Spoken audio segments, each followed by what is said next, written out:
Ladies and gentlemen, this is UX and this is History of Russia Part 1 by the channel Epic History TV. Russia Part 1 traces the origin of modern Russia and Ukraine among Slavic tribes, Viking raiders and the medieval kingdom of Kievan Rus. Mongol hordes brought death and destruction, but under the first Tsar, a strong Russian state slowly emerged. After the Mongols basically, just had one of the biggest empire ever. So Russia started to, basically get its strength back slowly, right? With the Tsars and everything. So this is going to be a fun video. I love Epic History TV, right? They make great content, great historical content. I read through the whole Napoleonic series and it was just awesome. I still have to do, 2 or 3 parts of Napoleon's Marshal, I guess. So yeah, let's watch this one.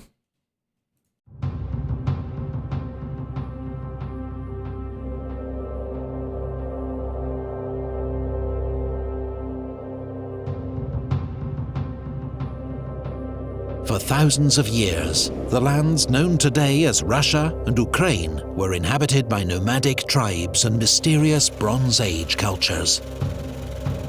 The only record they left were their graves. In the great open grasslands of the south, the steppe, they buried their chieftains beneath huge mounds called kurgans. The ancient Greek historian Herodotus called these people Scythians. Their lands were overrun by the same nomadic warriors who brought down the Roman Empire. Huns didn't brought down the Roman Empire. Huns just came, talked to the Pope and fucked off. The land was then settled by Slavs.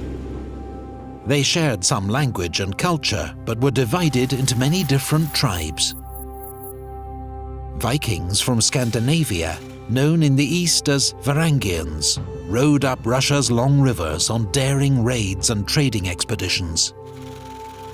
According to legend, the East Slavs asked a Varangian chief... Yeah, we know how many rivers are there, right? Because China's trying to create some kind of a system here. Because, it's so many rivers that go inland is great for the trading routes. From there, I realized that, holy shit, there are so many rivers connecting to the places. That's how Vikings went about, I guess. Chief named Rurik to be their prince and unite the tribes. He accepted and made his capital at Novgorod. His dynasty, the Rurikids, would rule Russia for 700 years. His people called themselves the Rus and gave their name to the land. Rurik's successor, Oleg, captured Kiev, making it the capital of a new state, Kievan Rus. A century later, seeking closer ties with the Byzantine Empire to the south, Vladimir the Great adopted their religion and converted to Orthodox Christianity. He is still venerated today as the man who brought Christianity to Ukraine and Russia. Yaroslav the Wise codified laws and conquered... Wait a minute, in Soviet Union, right, lots of them were atheists. So how many portion of Russians right now are religious? Because I know there are, really famous, religious, different type of churches and things that there are, right? But how many of them are religious right now? I don't know. It must be low since in Soviet Union so many were atheists, I guess. New lands. His reign marked the golden age of Kievan Rus. It was amongst the most sophisticated and powerful states in Europe. But after Yaroslav's death, his sons fought amongst themselves. Kievan Rus disintegrated into a patchwork of feuding princedoms, just as a deadly new threat emerged from the east. The Mongols under Genghis Khan had overrun much of Asia. Oh shit, Now Temujin's they here. launched a great raid across the Caucasus Mountains and defeated the Kievan princes at the Battle of the Kalka River, but then withdrew. 14 years later, the Mongols returned. A gigantic army led by Batu Khan overran the land. Cities that resisted were burned, their people slaughtered. The city... People slaughter. We know how Mongols used to slaughter people. And they were really fucking efficient at that. So that was a pretty bad time, I guess. Lots of people died, right? Lots of population don't exist because Mongols killed people. Let's just say that's how the scale of that thing is. And it is really, interesting to think that Mongols can trace their heritage to the Huns, basically, which was kind of similar. And similarly, in mass number taking over places, they had the similar type of, strategy, I guess. The city of Novgorod was spared because it submitted to the Mongols. Its prince, Alexander Nevsky, then saved the city again, defeating the Teutonic Knights at the Battle of the Ice, fought above a frozen lake. He remains one of Russia's most revered heroes. The Mongols ruled the land as conquerors. Their new empire was called the Golden Horde, ruled by a Khan from his new capital at Sarai. The Rus princes were his vassals. They were forced to pay tribute or suffer devastating reprisal raids. They called their oppressors Tatars. They lived under the Tatar yoke. Alexander Nevsky's son, Daniel, founded the Grand Principality of Moscow, which quickly grew in power.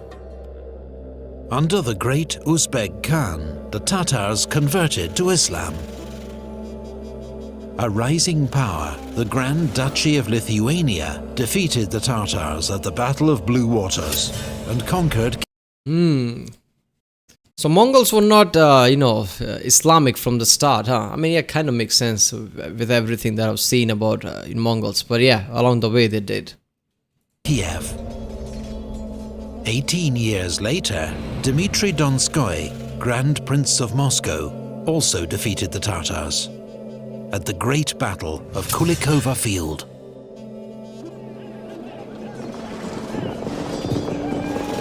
After years of infighting, the Golden Horde now began to disintegrate into rival khanates. Constantinople, capital and last outpost of the once great Byzantine Empire, fell to the Turkish Ottoman Empire. Some hailed Moscow as the Third Rome. Yeah, so Constantinople, around this time, fell for the first time in, I guess, 1,000 or so years, right? I mean, there were sieges along the way, but none of them were successful. This is the first time it fell to the Ottoman Empire. At the same time, Mongols were basically, got destroyed, right? And into different sections. I mean, that is the trend I see with lots of empire of the past. Not all of them, but once a great empire usually gets disintegrated into small ones, because apparently there is no one guy who has the vision to basically hold all those people together, so they all basically seek their own interest one way or another and get separated. That's the trend I see. When everything is just going great, obviously nobody's gonna break out and create their own khanate or something, right? They will be all part of the Golden Horde. But when things starts to look grim, it's not so great anymore, and there is no one leader that can hold everybody together. Shit like this happens. That we've seen that a lot of times. The seat of Orthodox Christian faith, now Rome and Constantinople, had fallen. Meanwhile, the Grand Princes of Moscow continued to expand their power, annexing Novgorod and forging the first Russian state. At the Ugra River, Ivan III of Moscow faced down the Tatar army and forced it to retreat. Russia had finally cast off the Tatar yoke. Under Grand Prince Vasily III, Moscow continued to grow in size and power.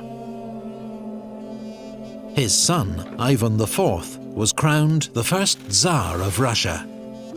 Ivan the Terrible.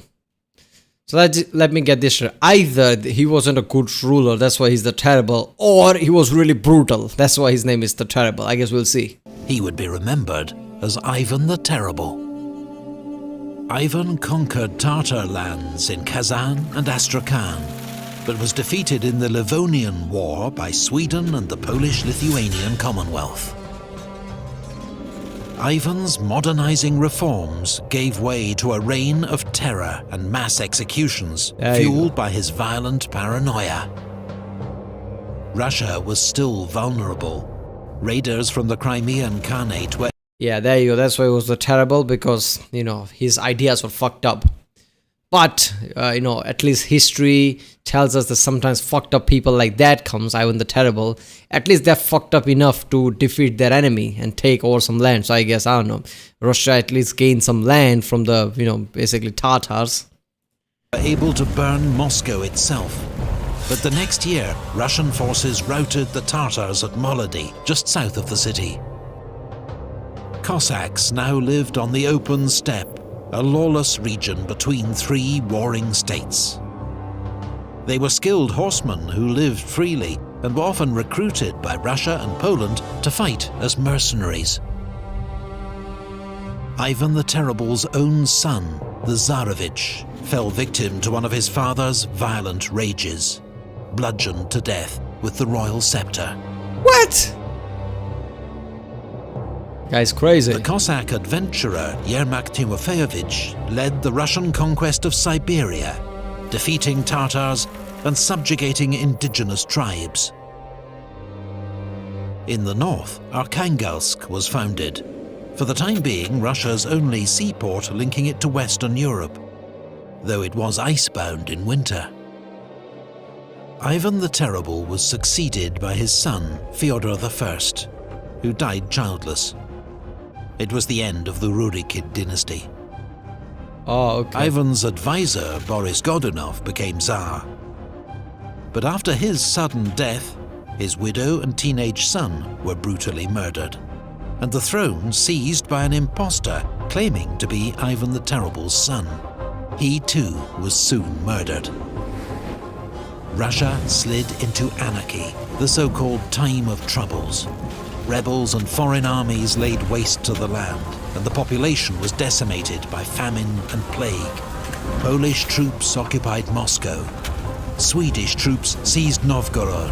Oh shit, at the start of the 17th century, Russia basically got fucked. Only because they had no clear leader, right? And obviously as soon as the last lineage of the original dynasty died, people start to get ideas, right? The advisor, the guy was basically who took over as the king, emperor, whatever. Obviously people suddenly plotted to kill him, his wife, his teenage son, and it's just everything went to chaos. And obviously when you don't have a stable leader, right, the state's nation goes to instability and shit like this happens. The Russian state seemed on the verge of extinction.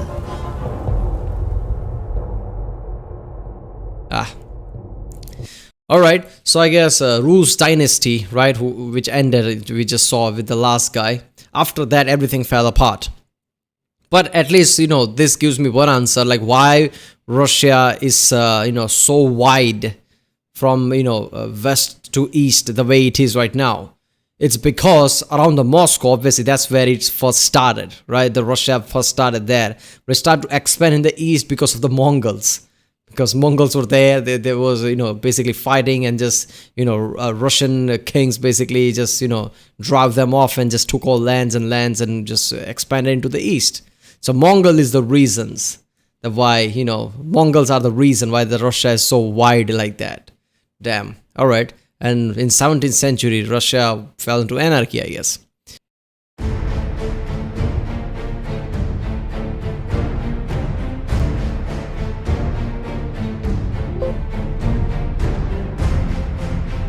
In 1612, Russia was in a state of anarchy. They called it the Time of Troubles. The people were terrorized by war, famine, and plague. Up to a third of them perished.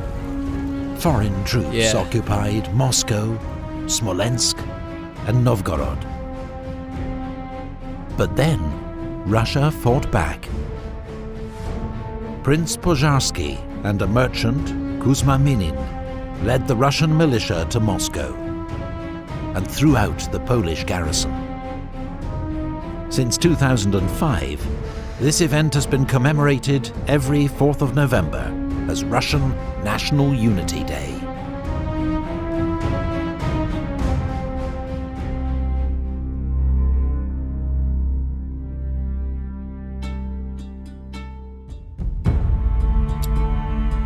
The Russian Assembly, the Zemsky Sabor, realized the country had to unite behind a new ruler and elected a 16-year-old noble, Mikhail Romanov.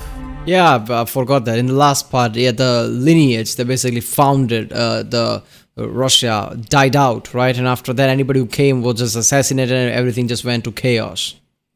As the next Tsar. His dynasty would rule Russia for the next 300 years. Alright. Tsar Mikhail exchanged territory for peace, winning Russia much-needed breathing space. His son, Tsar Alexei, implemented a new legal code, the Sabornoye Uluzhenie. It turned all Russian peasants, 80% of the population, into serfs, effectively slaves, their status inherited by their children and with no freedom to travel or choose their master. Damn. It was a system that dominated Russian rural life for the next 200 years. The head of the Russian Orthodox Church, Patriarch Nikon, imposed religious reforms that split the church between reformers and old believers. It's a schism that continues to this day.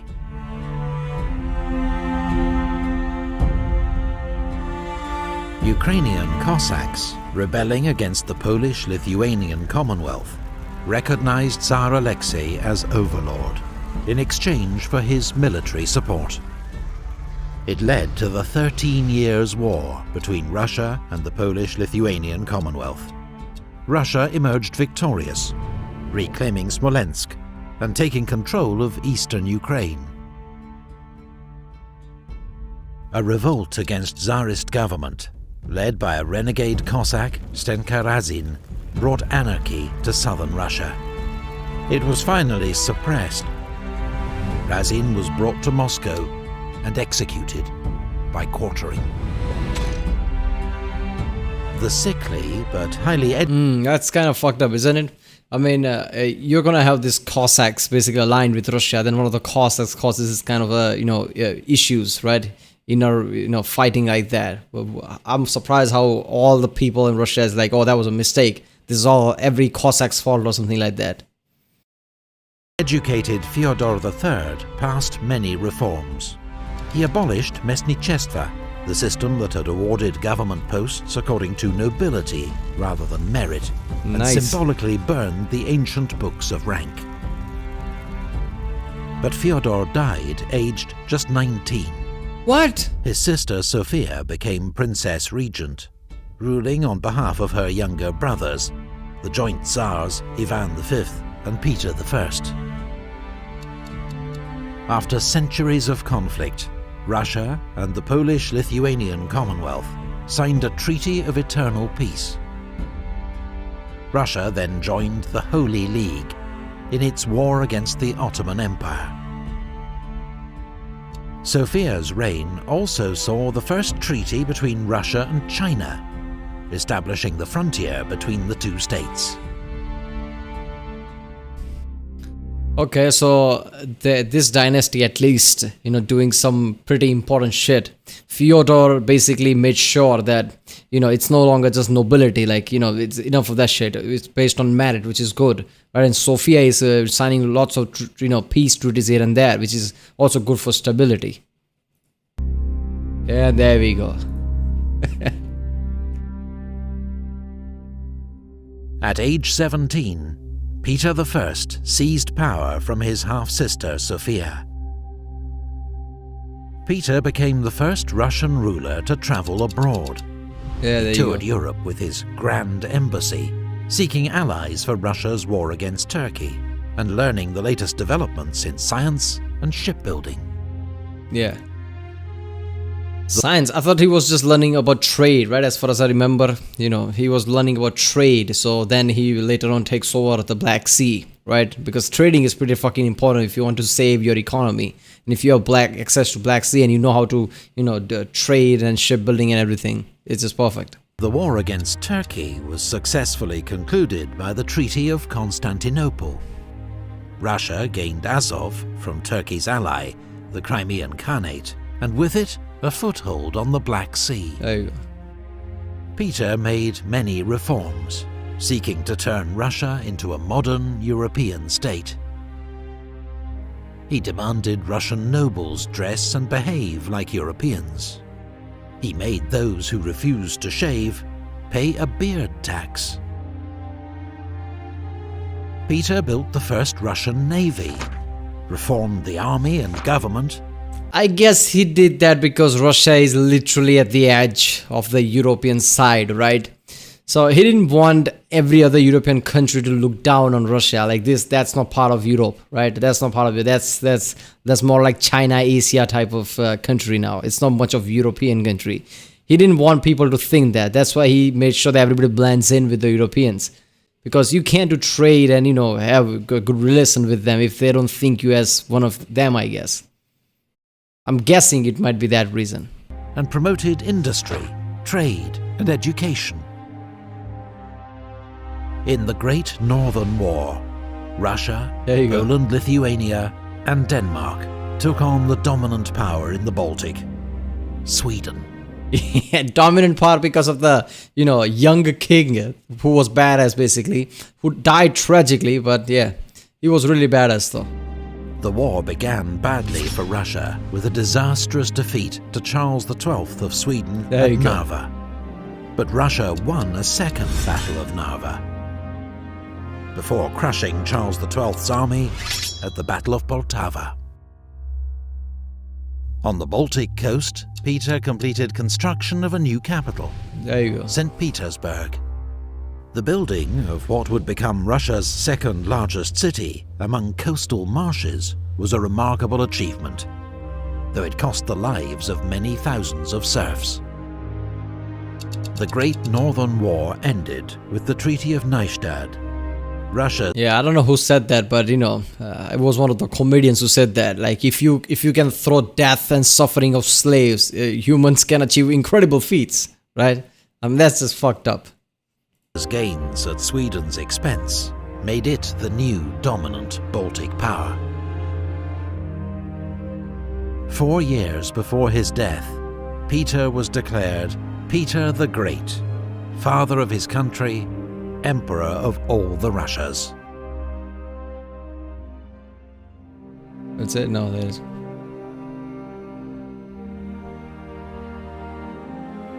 Peter was succeeded by his wife Catherine, then his grandson Peter II, who died of smallpox, aged just 14. Empress Anna Ivanovna, daughter of Peter the Great's half-brother Ivan V, was famed for her decadence and the influence of her German lover Ernst Biron.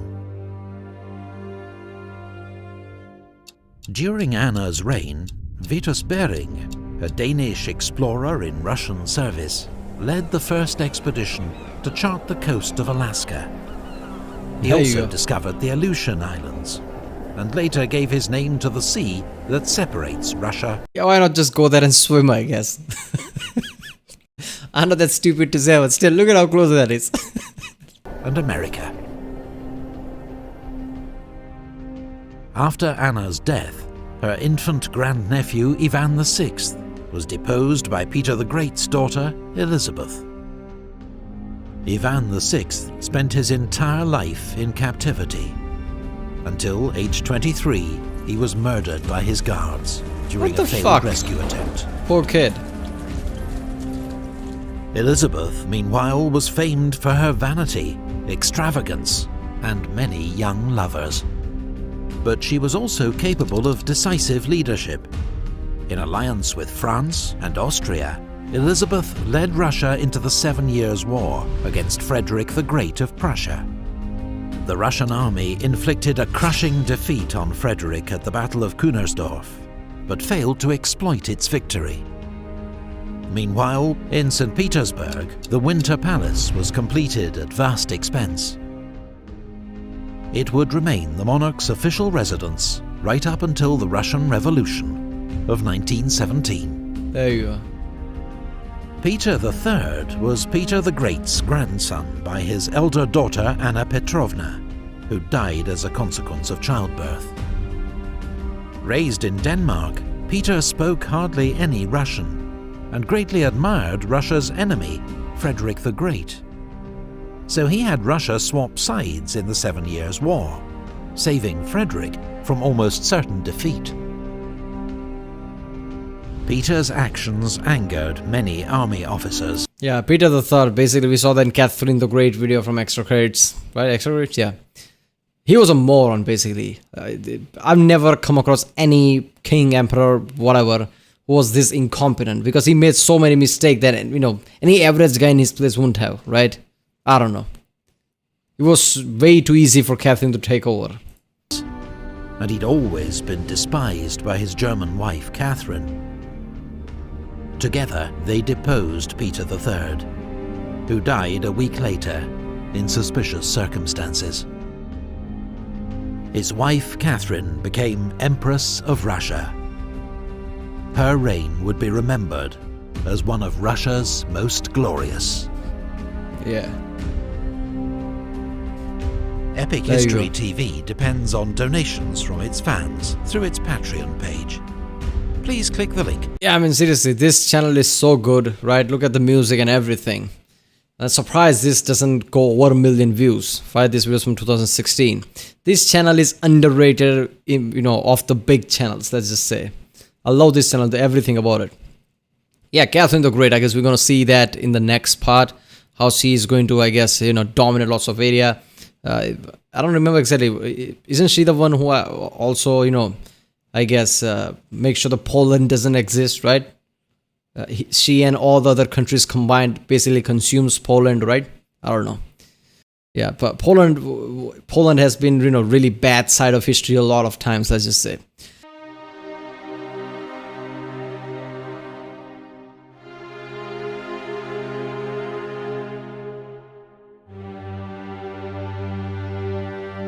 In the early 1700s, Peter the Great's reforms put Russia on the path to becoming a great European power. But it was his grandson's German wife, Catherine, who deposed her husband to become Empress of Russia, who oversaw the completion of that transformation. Like Peter, she too would be remembered as the Great.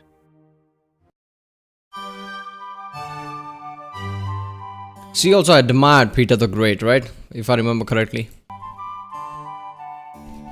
Catherine was a student and admirer of the French Enlightenment, and even corresponded with the French philosopher Voltaire. She reigned as an enlightened autocrat. Her power was unchecked, but she pursued ideals of reason, tolerance, and progress. Catherine became a... Wait a minute, she was German or Austrian? I think she was German, right? She was German, and as a kid, read lots of books and things. Great patron of the arts and learning. Schools and colleges were built. The Bolshoi Theatre was founded, as well as the Imperial Academy of Fine Arts. While her own magnificent collection of artwork now forms the basis of the world-famous Hermitage Museum. Damn, okay. Catherine encouraged Europeans to move to Russia to share their expertise, and helped German migrants to settle in the Volga region, where they became known as Volga Germans. Their communities survived nearly 200 years, until on Stalin's orders, they were deported east at the start of World War II. Of course, Stalin. Catherine's reign also saw enormous territorial expansion. In the south, Russia defeated the Ottoman Empire, winning new lands and the fortresses of Azov and Kerch. But then Catherine faced a major peasant revolt, led by the renegade Cossack Yemelyan Pugachev. The rebels took many fortresses and towns and stormed the city of Kazan before they were finally defeated by the Russian army. Catherine then forcibly incorporated the Zaporozhian Cossacks into the Russian Empire and annexed the Crimean Khanate, a thorn in Russia's side for 300 years. Russia's new lands in the south were named Novorussia, New Russia. Sparsely populated, they were settled by Russian colonists under the supervision of Prince Potemkin, Catherine's advisor, and lover. The Polish-Lithuanian Commonwealth, exhausted by war and at the mercy of its neighbours, was carved up in a series of partitions, There you with go. Russia taking the lion's share. Poland did not re-emerge as an independent nation until 1918. Yeah, seriously. Russia inherited a large Jewish population from Poland, who, Catherine decreed, could live only in the so-called Pale of Settlement, and were excluded from most cities. Okay. In France, the French Revolution led to the execution of King Louis XVI. Catherine was horrified, and in the last years of her reign, completely turned her back on the liberal idealism of her youth. Seriously. I mean, she just went against everything she stood for before. But yeah, it makes sense because of French Revolution, right? French Revolution happened and every other European monarchy like, oh, hell no, France just did that. Now everybody was scared. Like, okay, we could be next. Because, you know, anybody just need one thing, right? Other countries can look at France like, why can't we do that? And another revolution could break out major scale in any time. Right, so she just went all paranoid, gave up all the ideas that she was holding, right? And she just went all paranoid and just, yeah. I mean, I can't blame her, right? Because she's the monarch. Well, Russia could basically, you know, doesn't matter how good she rules, people could basically go, we don't need monarch. Why can't we like French? Well, let's form a republic. 3 years later, Catherine died, ending one of the most glorious reigns in Russian history. She was succeeded by her son, Paul, a man obsessed by military discipline and detail, and opposed to all his mother's works. Russia joined the coalition of European powers, fighting revolutionary France. Marshal Suvorov, one of Russia's greatest military commanders, won a series of victories against the French in northern Italy. But the wider war was a failure. He knows Meanwhile, coming. Paul's reforms had alienated Russia's army and nobility, and he was murdered in a palace coup. Ah, He was succeeded by his 23-year-old son Alexander, now Napoleon who comes. shared his grandmother Catherine's vision for a more modern Russian state. His advisor, the brilliant Count Mikhail Speransky, reformed administration and finance. Yet the emperor refused to back his plans for a liberal constitution. Ultimately, it was war with France that would dominate Alexander's reign. Yeah.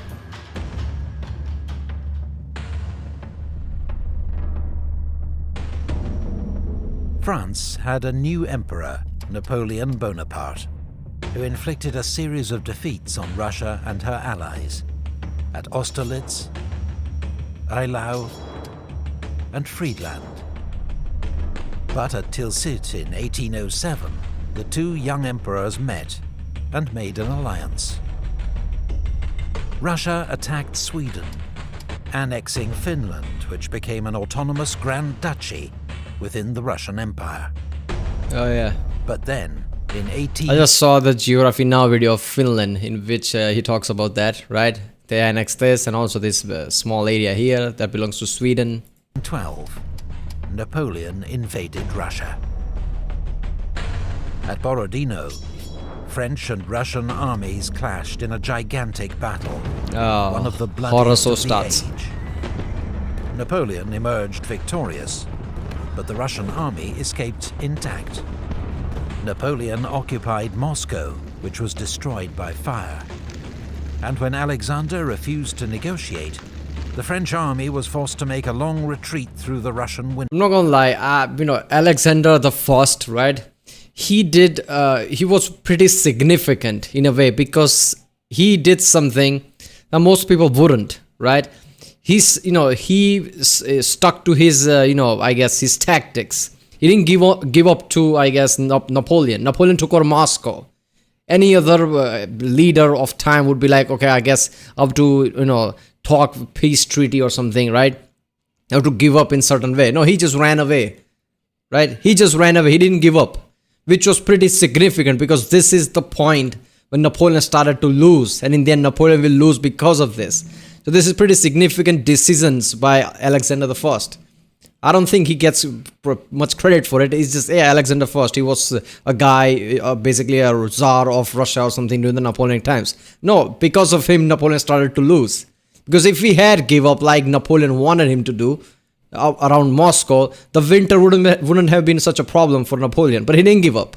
And as soon as the winter came, Napoleon started to run because he wasn't prepared for that. And basically, Alexander chased him down all the way to France. And after that, it's all downhill for Napoleon. Winter, and was annihilated.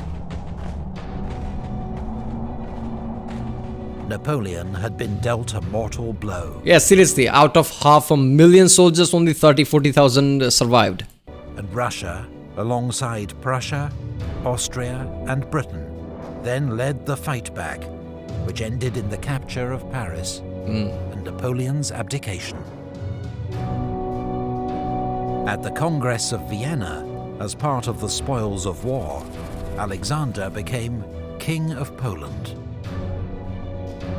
Then, with Austria and Prussia, he formed the Holy Alliance, with the aim of preventing further revolutions in Europe. Meanwhile, in the Balkans and Caucasus, Russia had been waging intermittent wars against the Ottoman Empire, Persia, and local tribes. The frontier had been pushed south to incorporate Bessarabia, Circassia, Chechnya, and much of modern Georgia, Dagestan, Azerbaijan, and Armenia. But the peoples of the Caucasus bitterly resisted Russian rule. Russia's attempt to impose its authority on the region led to the Caucasian War, a brutal conflict fought amongst the mountains and forests that would drag on for nearly 50 years. Alexander was succeeded by his brother Nicholas, a conservative and reactionary. But parts of Russian society had now developed an appetite for European-style liberalism, including certain army officers who'd seen other ways of doing things during the Napoleonic Wars. They saw Nicholas as an obstacle. I mean, they had to adapt because Napoleon was way too hard. At the start, with Napoleon versus Russia, Russia got his ass kicked over and over again. So they had to adapt and learn. And in the end, they just knew what to do against Napoleon. And the new emperor's first challenge would be military revolt. Epic History TV relies on the support of its viewers to keep... I guess around this time he didn't do Napoleonic series, right? I think Napoleonic series by Epic History TV is one of the biggest they ever did, right? Or anybody else did. There were so many parts of that Napoleonic Wars. Hours and hours of parts. I read the whole series, last year. I had to delete most of that videos for, copyright issues, right? Not copyright issues, monetization issues. Because YouTube has certain issue with videos. So I had to delete a lot of only last 2 or 3 is left, I guess.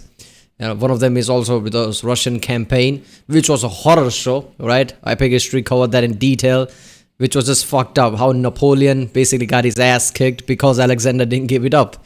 If he had said, okay, let's sign the peace treaty, all right, I'll give up, the entire world would have been different by now. Because Napoleon's downside started from that, retreat from Moscow.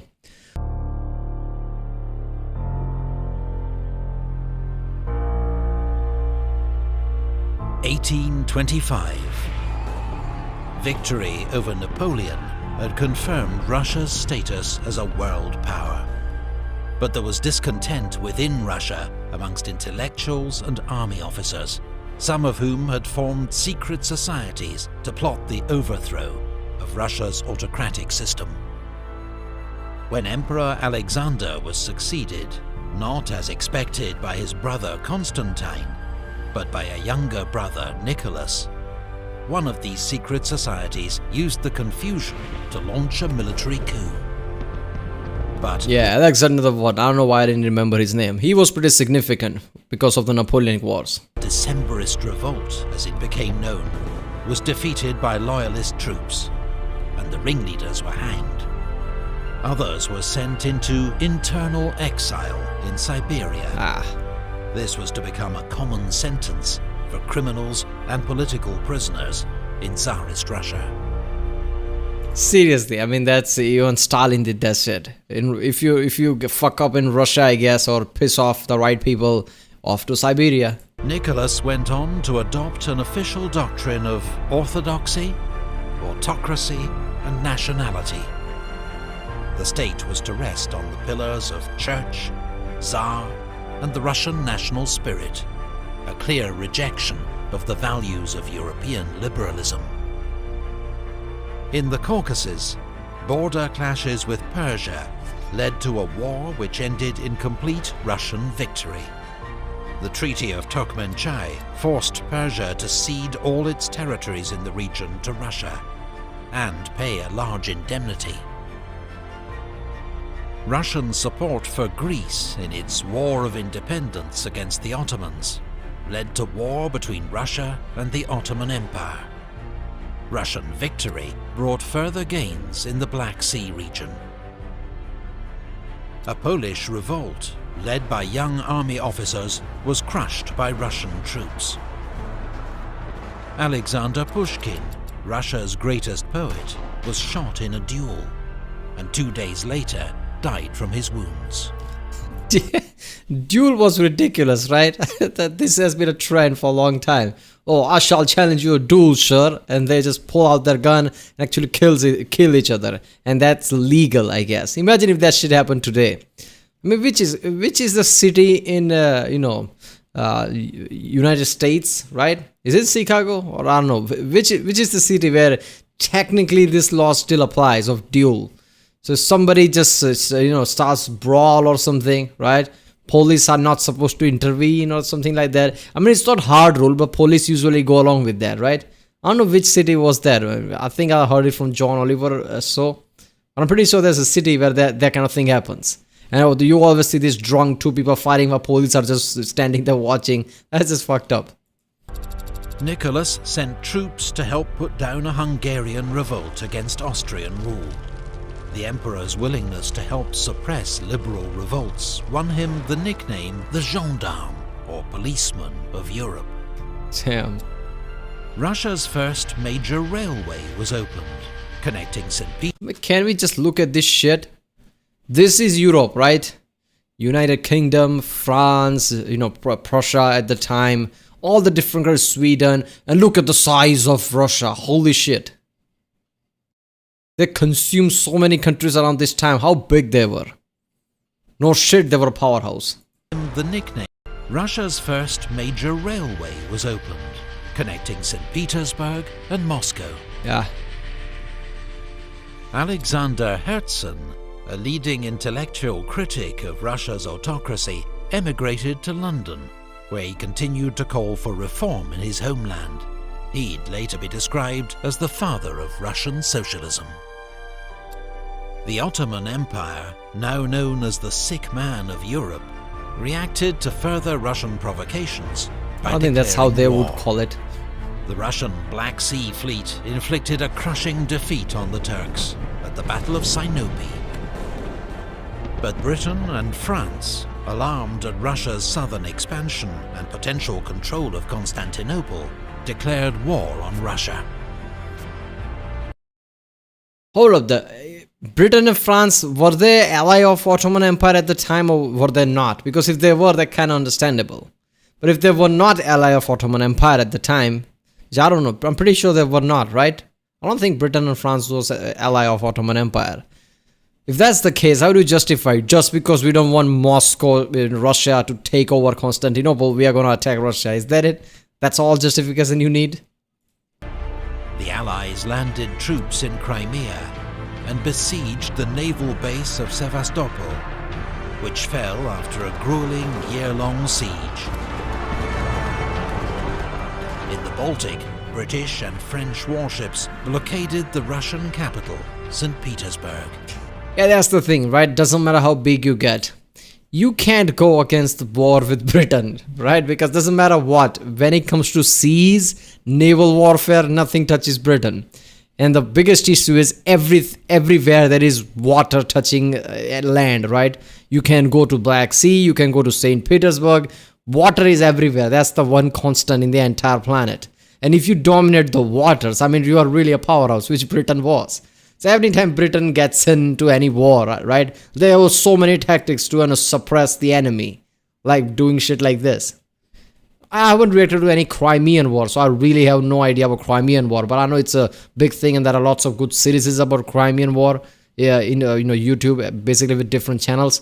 I really need to react to that because I think I reacted to lots of major war in some way or another. While Crimean War, I know nothing about. Russia was forced to sign a humiliating peace, withdraw its forces from the Black Sea, and put on hold plans for further southern expansion.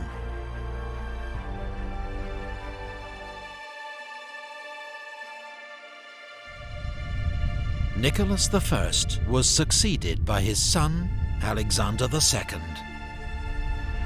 The Crimean War had exposed Russia's weakness.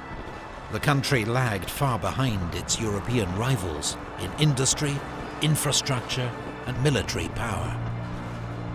So Alexander, unlike his father, decided to embrace reform. The most obvious sign of Russia's backwardness was serfdom. According to the 1857 census, more than a third of Russians were serfs. What? Forced to work their master's land with few rights, restrictions on movement, and their status passed down to their children. Holy shit, third of the populations were slaves.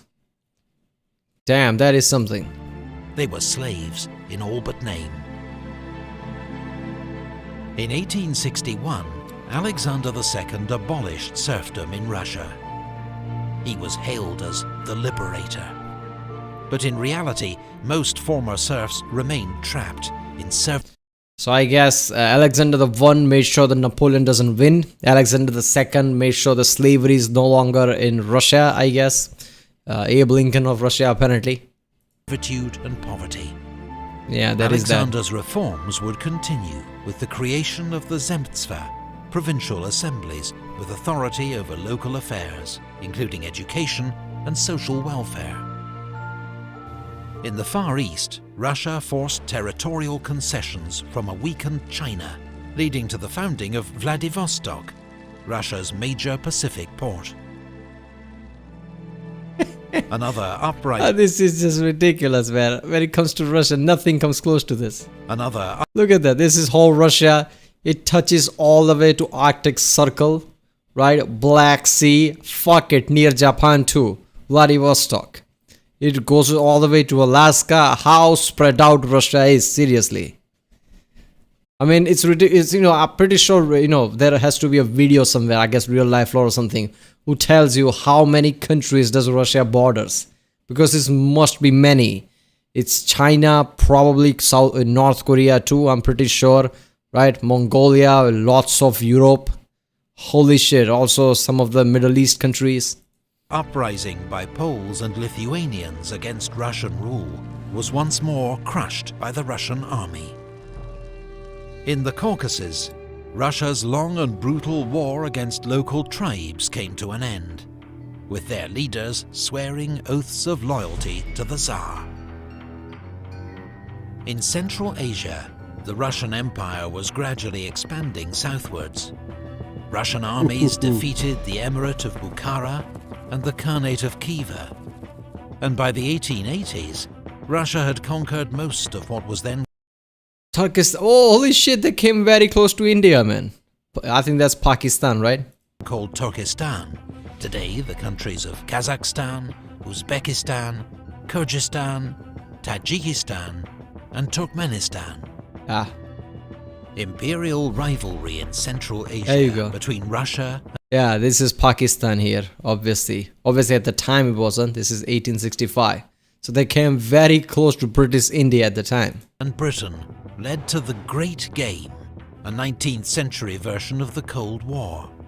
Centered on Afghanistan, diplomats and spies on both sides tried to win local support, extend their own influence, and limit the expansion of their rival, while avoiding direct military confrontation. Russia decided to sell This is when that happened, right? What was that? 100 or 10? I don't know. I forgot that. Sikh versus lots of local population war that happened. Forgot the name of that. There was even a movie about it in India, I guess.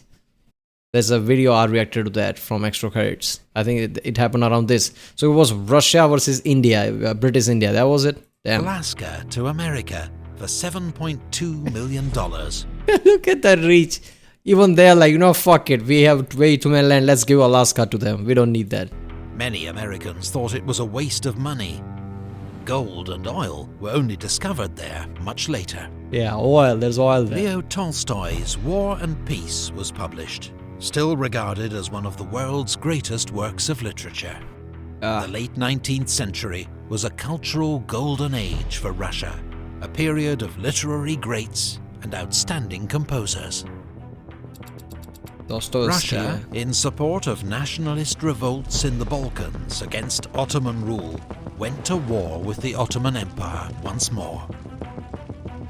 Russian troops crossed the Danube, then with Bulgarian help, fought to secure the vital Shipka Pass.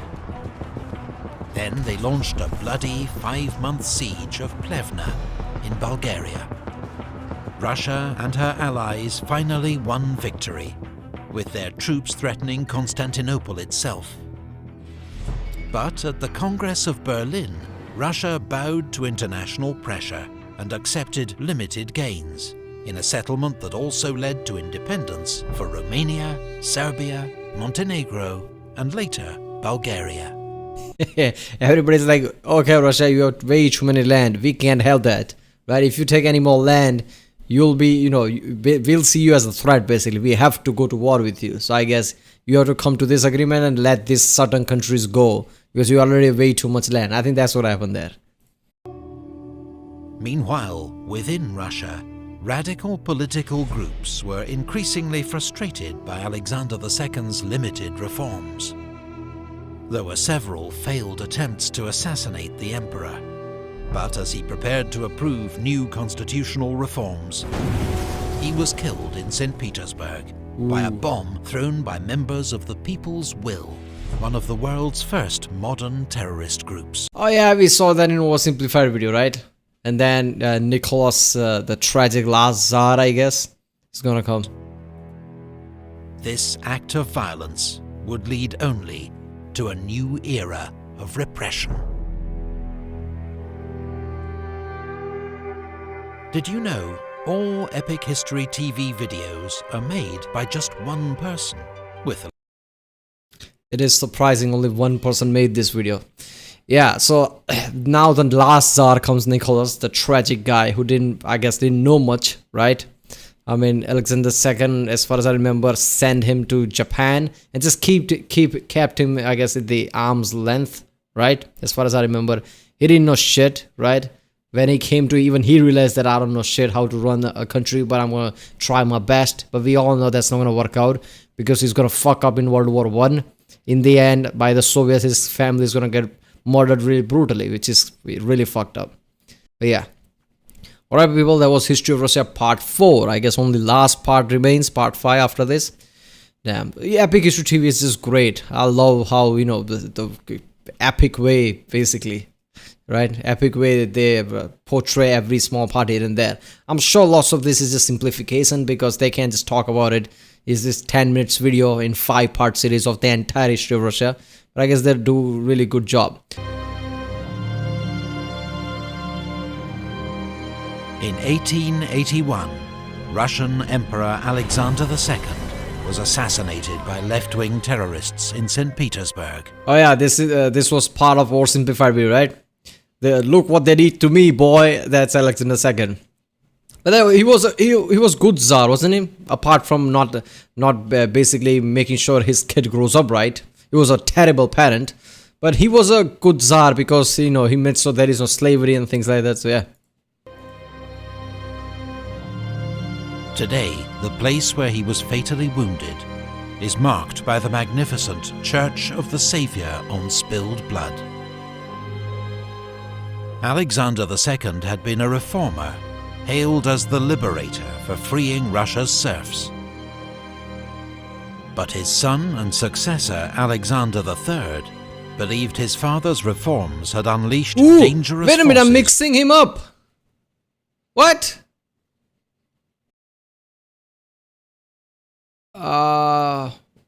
Wait a minute. So Alexander III also gets killed by the bombs? Because I know the last Tsar Nicholas, his father gets killed by the bomb. So it was Alexander III, not the second one. So Alexander III is the terrible father. Ah, there is so much confusion. Within Russia that ultimately led to his death.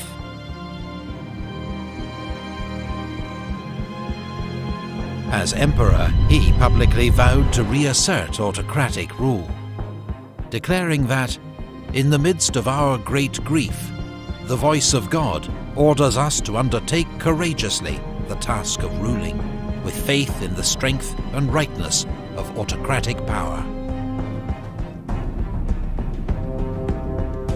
The Tsar's secret police, the so-called Okranka, was ordered to infiltrate Russia's many revolutionary groups. Those found guilty of plotting against the government were hanged or sent into internal exile in Siberia. There you go. Siberia. Alexander Sometimes I wonder if somebody could in the future has technology to, I guess, scavenge entire Siberia. How many dead bodies are they going to find? How many people dead? Only from, I guess, during the Cold War and Stalin's time alone, let alone anything before that. III was a pious man who supported the Orthodox Church and the assertion of a strong Russian national identity. Russia's Jews became victims of this policy. They'd already been targeted in murderous race riots known as pogroms, after false rumors were spread that they were responsible for the assassination of the emperor. Man, somebody really needs to make comprehensive video on Jews from the Roman times to the current times. How many times they were slaughtered in masses? Because I bet there's way too much. If Epic History probably makes a video about that, it'll be really big series, like 10-15 part series or something. And I don't like to comment on anything religious, because I don't like to talk about that much, right? People get pissed off too much and comments just become way too much. But Jewish people, right? Jewish religion, I'm surprised it survived as much long, because normally I would have thought lots of people would just claim that they are not Jewish and basically convert to Christianity or something, because how many Christians are around them?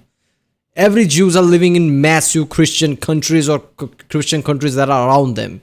So obviously this shit like this is going to happen, where every Christian country or Christian people will basically slaughter Jews left and right. Right? And this is what's happening for, I guess, millennia now, since the Roman times. Christian countries, Christian people, townsfolk basically blame Jews and kills them for no fucking reason. Now the government expelled 20,000 Jews from Moscow, and many who could began to leave the country. Over the next 40 years, Britain around and 2 US, million alright. Jews would leave Russia, most bound for the USA. Concerned by the growing power of Germany, Russia signed an alliance with France, both sides promising military aid if the other was attacked. Yeah, those Jews were damn lucky, right? They got around this time. Because if they had stuck around, in few decades Hitler was coming, and that would have been so bad. Sergei Witte was appointed Russia's new Minister of Finance. His reforms helped to modernize the Russian economy and encourage foreign investment, particularly from its new ally, France. French loans helped Russia to develop its industry and infrastructure. Work began on the Trans-Siberian Railway. Completed in 1916, it remains the world's longest railway line, running 5,772 miles. Oh my god. Imagine starting from Moscow to all the way to Vladivostok, making that journey. How many days it would take, and 9,290 kilometers. I don't think there is any train that would go from Moscow to all the way to Vladivostok, right? There would be train that stops along the way and another train basically moves forward or something like that. No way one train goes all the way there. 9,000 kilometers? From That Moscow would take what? to Vladivostok. Weeks, I guess. Alexander III was succeeded by his son, Nicholas II. His There we go. coronation was marred by tragedy when 1,400 people were crushed to death at an open-air celebration in Moscow. China granted Russia the right to build a naval base at Port Arthur. When China faced a major revolt known as the Boxer Rebellion, Russia moved troops into Manchuria under the pretext of defending Port Arthur from the rebels. This brought Russia into conflict with Japan, who also had designs over Manchuria and Korea. The Japanese made a surprise attack on Port Arthur, then defeated the Russian army at the giant Battle of Mukden. Russia's Baltic Fleet, meanwhile, had sailed halfway around the world. Around this time, Nicholas's image was stained even more that Japan beat Russia. To reach the Pacific, where it was immediately annihilated at the Battle of Tsushima.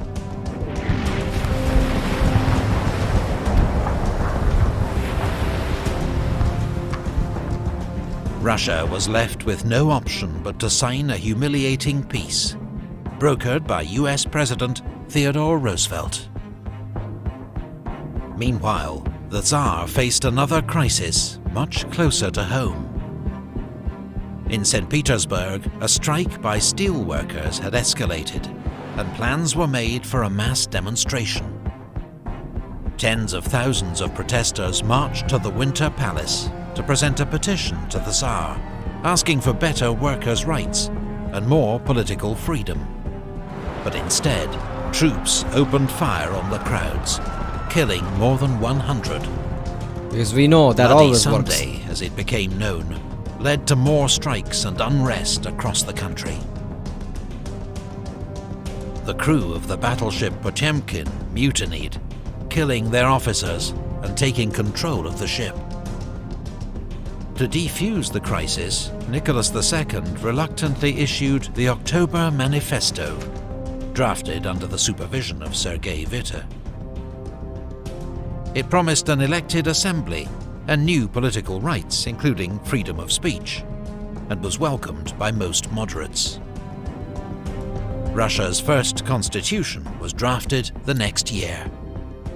For the Freedom of speech is so fundamental to our lives nowadays, right? I mean, most countries around the world, that we really don't think about it. But damn, there was times in major countries where freedom of speech was not granted. Like, you can't just speak your mind, even you have to be, suppressed in that way too.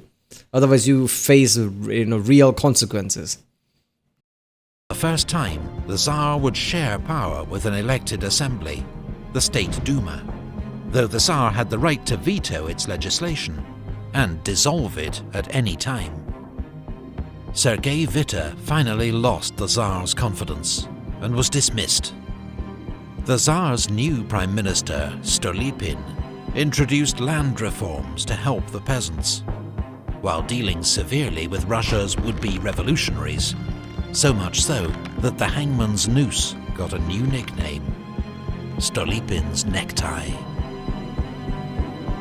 But having survived several attempts on his life, Stolypin was shot and killed by an assassin at the Kiev Opera House. Meanwhile, Grigory Rasputin, a Siberian faith healer, had joined the imperial family's inner circle, thanks to his unique ability to ease the suffering of the Tsar's hemophiliac son, Alexei. Despite sporadic acts of terrorism, Russia now had the fastest growing economy in Europe. Yeah. Agricultural and industrial output were on the rise.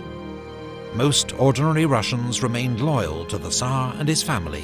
I mean, Russia is giant. At the time, they also had good enough population, right? Every time somebody goes to war with Russia in World War I, even during the Napoleonic times, one thing they always get surprised about, especially in World War I, that how many soldiers they have, right? The numbers alone. So obviously, if you start to do industrial revolution, which they started, right, around this time, Like, okay, we are way behind Europe. Fuck it, let's start the Industrial Revolution, which they started. Which is, doing all this kind of different thing while having this kind of a large land mass and population. Obviously, your economy will shoot up pretty quickly. Russia's future seemed bright.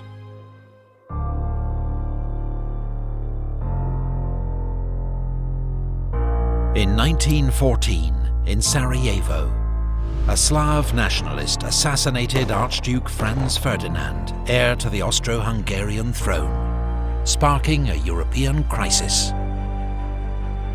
When Austria-Hungary declared war on Serbia, Emperor Nicholas ordered the Russian army to mobilize, to show his support for a fellow Slav nation.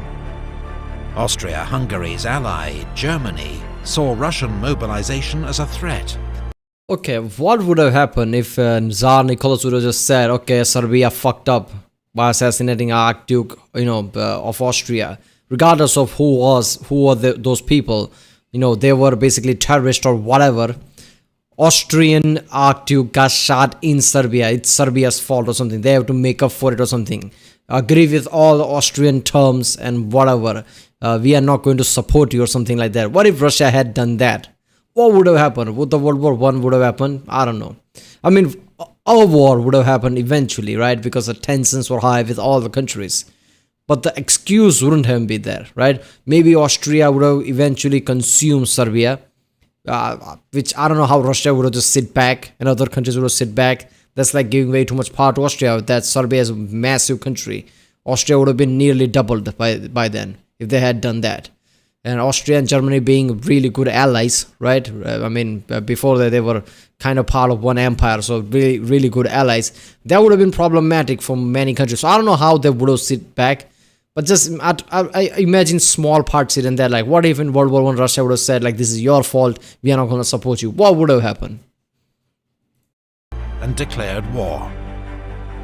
Europe's network of alliances came into effect, and soon all the major powers were marching to war. I got you. The other ones, I got you. There you go. Had begun. Britain's Russia experienced a Britain's wave like, I don't got you, but don't touch, Belgium. That's the problem. of patriotic fervor. The capital, St. Petersburg, was even renamed Petrograd to sound less German.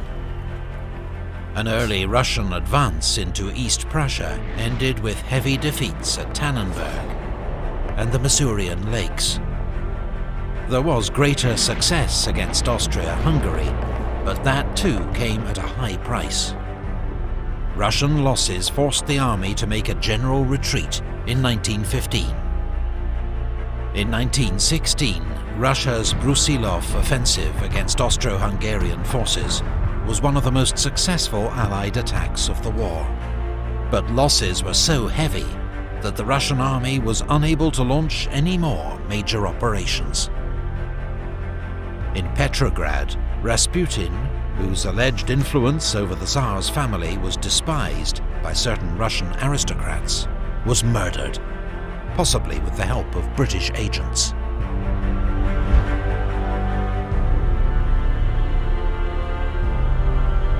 The war put intolerable strains on Russia.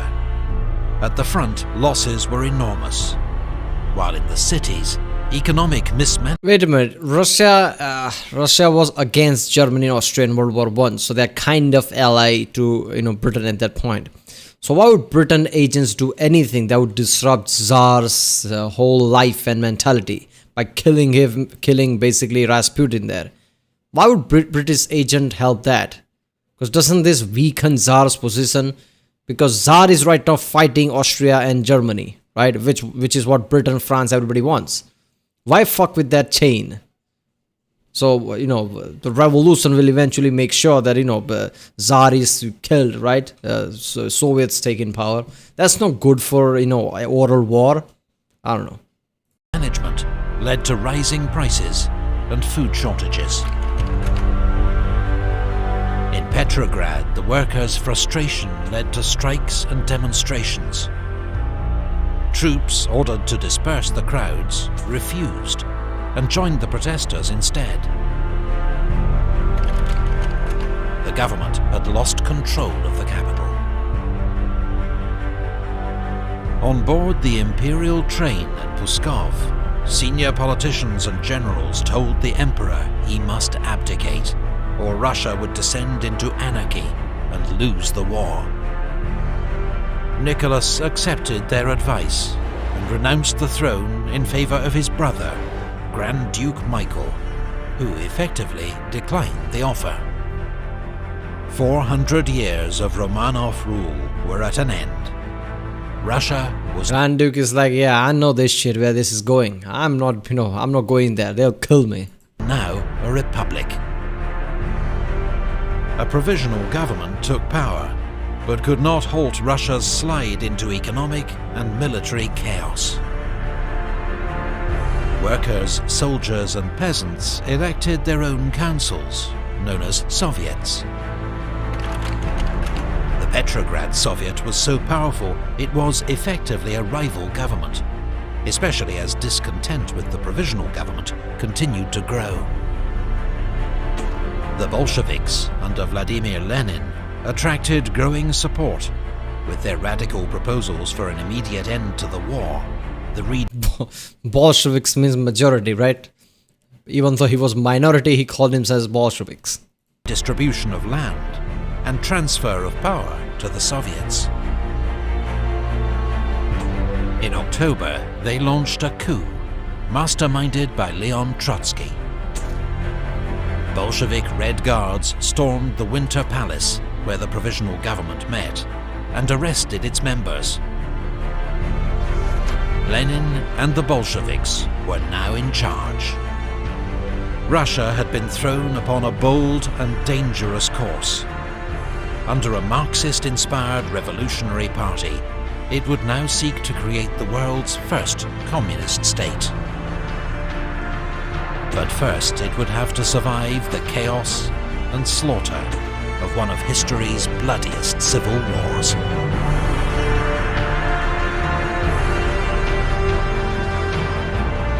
That's it. You're not gonna go through the entire. Okay, so he made another video, the Russian Revolution. But this is history of Russia. Don't you have to go all the way up until today? I don't know. I guess he's gonna cover other part of history of Russia through Russian Revolution. I thought Hitler's gonna come, Stalin's gonna come, and he's gonna go through all that, but no.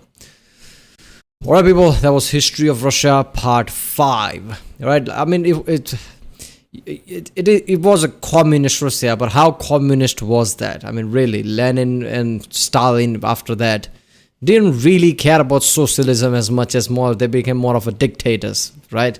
They wanted to, shape their country in the image of the people, but only if that image lines up with how they see things. That's not really socialist, right? But yeah. Alright, if you like my reaction, don't forget to like, subscribe, check out the reaction, there's a link in the description, check out the cast over and cards, and yeah, comment down which next series should I react to. Should I react to, I don't know, Alexander the Great or what from this channel? And yeah, I'll see you next time.